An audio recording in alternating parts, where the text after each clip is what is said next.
Well, welcome back, everyone. What I'd like to do in this lecture is talk about another option for measures of association, not commonly used, but it does give some insight into the potential causal effect of a risk factor on an outcome. And these measures are called attributable proportions. They come under other names too. I'll describe those in a second. And there are two, they come in pairs. And so let me first talk about the first of these two, which is called the attributable proportion among the exposed people. It has some pseudonyms, some other terms to describe the same concept. Some people refer to this as the attributable risk percent among the exposed subjects. That's the term I was familiar with when I first learned epidemiology.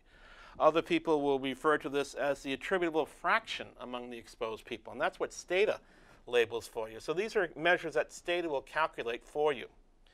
Conceptually, what they're trying to measure is the following, and that's the important thing. What they're asking is how much of a person's risk, if they are, say, a smoker, is due to the fact that they smoke. If these smokers didn't smoke, they'd still have a risk of developing some outcome. They'd still have a risk of dying if that's your outcome, or risk of developing heart disease if that's your outcome. What you're asking is, among smokers' risk, what proportion of that number, what proportion of that risk can be blamed on the smoking? What proportion is in excess, if you want, of the baseline risk that all people have, smokers and non-smokers? So conceptually, we have this diagram in our minds. We're talking about exposed people. We're talking about people, say, who smoke. They have a certain risk of developing some outcome. We can break that into two pieces. We can call it a baseline risk that everyone has, regardless of whether they smoke or non-smoke. And our non-smokers will give us an estimate of that baseline risk. But the smokers have an additional amount added to their risk, above and beyond their baseline risk, that's caused by the fact that they smoke. That's the extra piece. It's the difference between the smoker's risk and the baseline risk, or the difference between the smoker's risk and the non-smoker's risk. That's the extra pot, the attributable pot, that can be blamed on smoking, attributable to smoking. It's what we called the risk difference before, and some people will call risk difference attributable risk as a label for a risk difference. So what the attributable proportion among the exposed subjects is supposed to be measuring is what proportion of the total risk that the smokers have is made up of this attributable piece, the extra piece beyond baseline risk. So mathematically or conceptually, what we want to do is divide the attributable risk, or the risk difference, the extra piece above and beyond the baseline piece that the smokers have, by the total amount of risk that the smokers have, to figure out what proportion of the total risk among exposed people, among smokers, is attributable to the fact that they smoke. Well, mathematically, we can simplify that equation. We can divide each of these risks in this calculation by the risk of the non-exposed people, by the baseline risk. So if you divide the risk of smokers by the risk of non-smokers, you get the risk ratio. That's what we talked about a few lectures before this. If you divide the risk of the non-smokers by the risk of the non-smokers, it's the same number divided by itself, you get the number 1.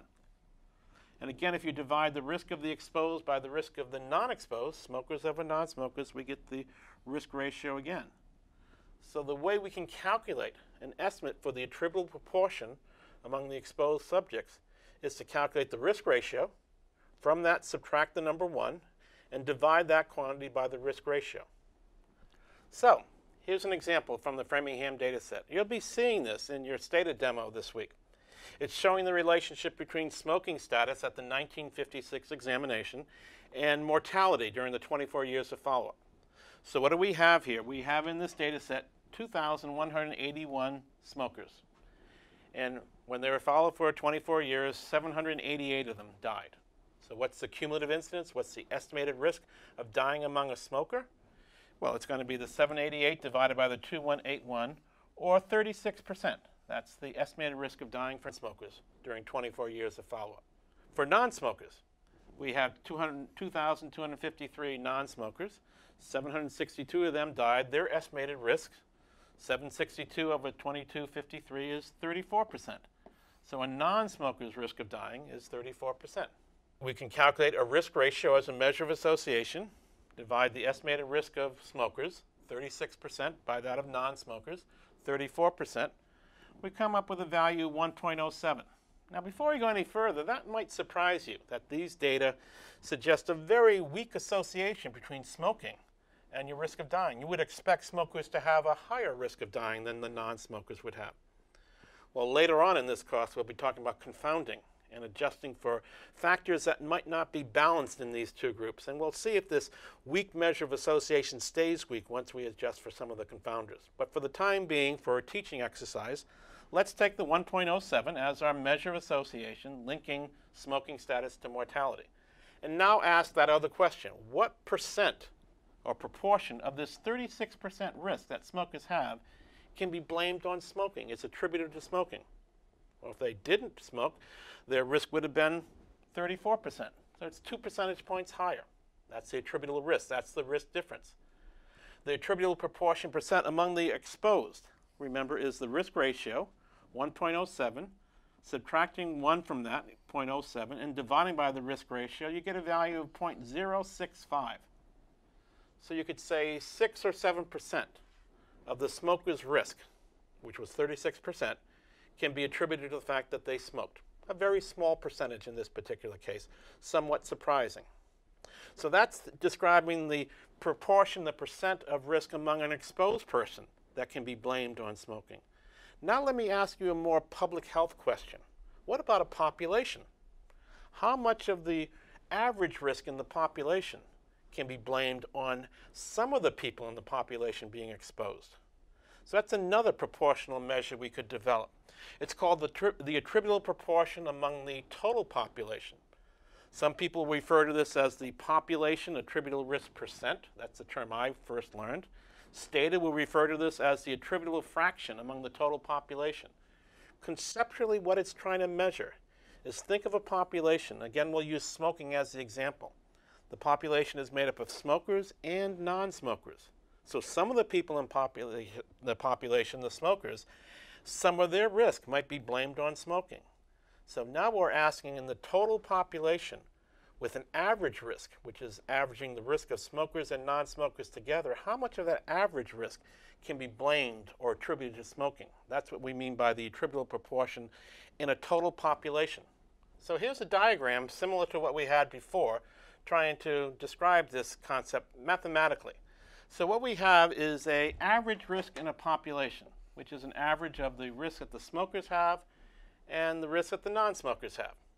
And we're saying, what if everybody in that population was a non-smoker? What if no one smoked? Well, that average risk would be some baseline value. That's what the non-smokers' risks are. What we're asking is, what's the extra piece in that average risk that can be blamed on the fact that some of the people in the population smoked? That's going to be the difference between the average risk and the baseline risk. So the attributable proportion in the population is going to be, what proportion is this difference of the average risk? It's going to be the difference between the average risk in the population and the baseline risk divided by that average risk. Well, mathematically, that can be simplified somewhat. Basically, first of all, the average risk is going to be an average of the risk that the smokers have with the risk that the non-smokers have. And it's going to depend on how many smokers and non-smokers you have in the population. If your population is made up of almost entirely smokers, then the average risk is going to be close to the risk that the smokers have. If the population is made up of entirely almost non-smokers, then the average risk is going to be close to what the risk of the non-smokers have. Mathematically, the average risk will be an average of the smokers and non-smokers' risk weighted by how many smokers and how many non-smokers there are. Well, the prevalence of smoking is the number of smokers divided by the total number of people in the study. The prevalence of non-smoking is just 1 minus the prevalence of smoking. So mathematically, the average risk can be written as the risk of the smokers times P, where P is the prevalence of smoking in that population, plus the risk of non-smoking times 1 minus P. 1 minus P is the prevalence of non-smoking in the population. If we plug this expression into the previous expression on the previous slide for the average risk and do some mathematics, it turns out that this attributable proportion for the population is equal to this somewhat complicated formula here, and I can let you work this out if you want as an aside if you'd like to derive formulas. But mathematically, what it comes up equal to is the risk ratio in your data set, smokers versus non-smokers, subtracting 1 from it, weighting it by the prevalence of smoking, and dividing that quantity by 1 plus itself. So for example, let's go back to that 2x2 table we had before with smoking as a risk factor of interest and mortality as our outcome. But now let's add the row to represent all the people in the data set, all 4,434 people. In this data set, 788 men died and 762 women, so a grand total of 1,550 deaths occurred out of the 4,434 people in the entire population as was followed over time. That's an average risk of 0.35. That 0.35 is an average of the 0.36 risk that the smokers had and the 0.34 risk that the non-smokers have. But to answer the question, what proportion of that 0.35 average risk for the entire population can be attributed, can be blamed on the fact that some of the people, 2,181 of those people were smokers in that population, is we could take the risk ratio we had before, 1.07, subtract 1 from it, weight it by the prevalence of smoking. Prevalence of smoking is the number of smokers, 2,181 divided by the total number of people, that's 49%.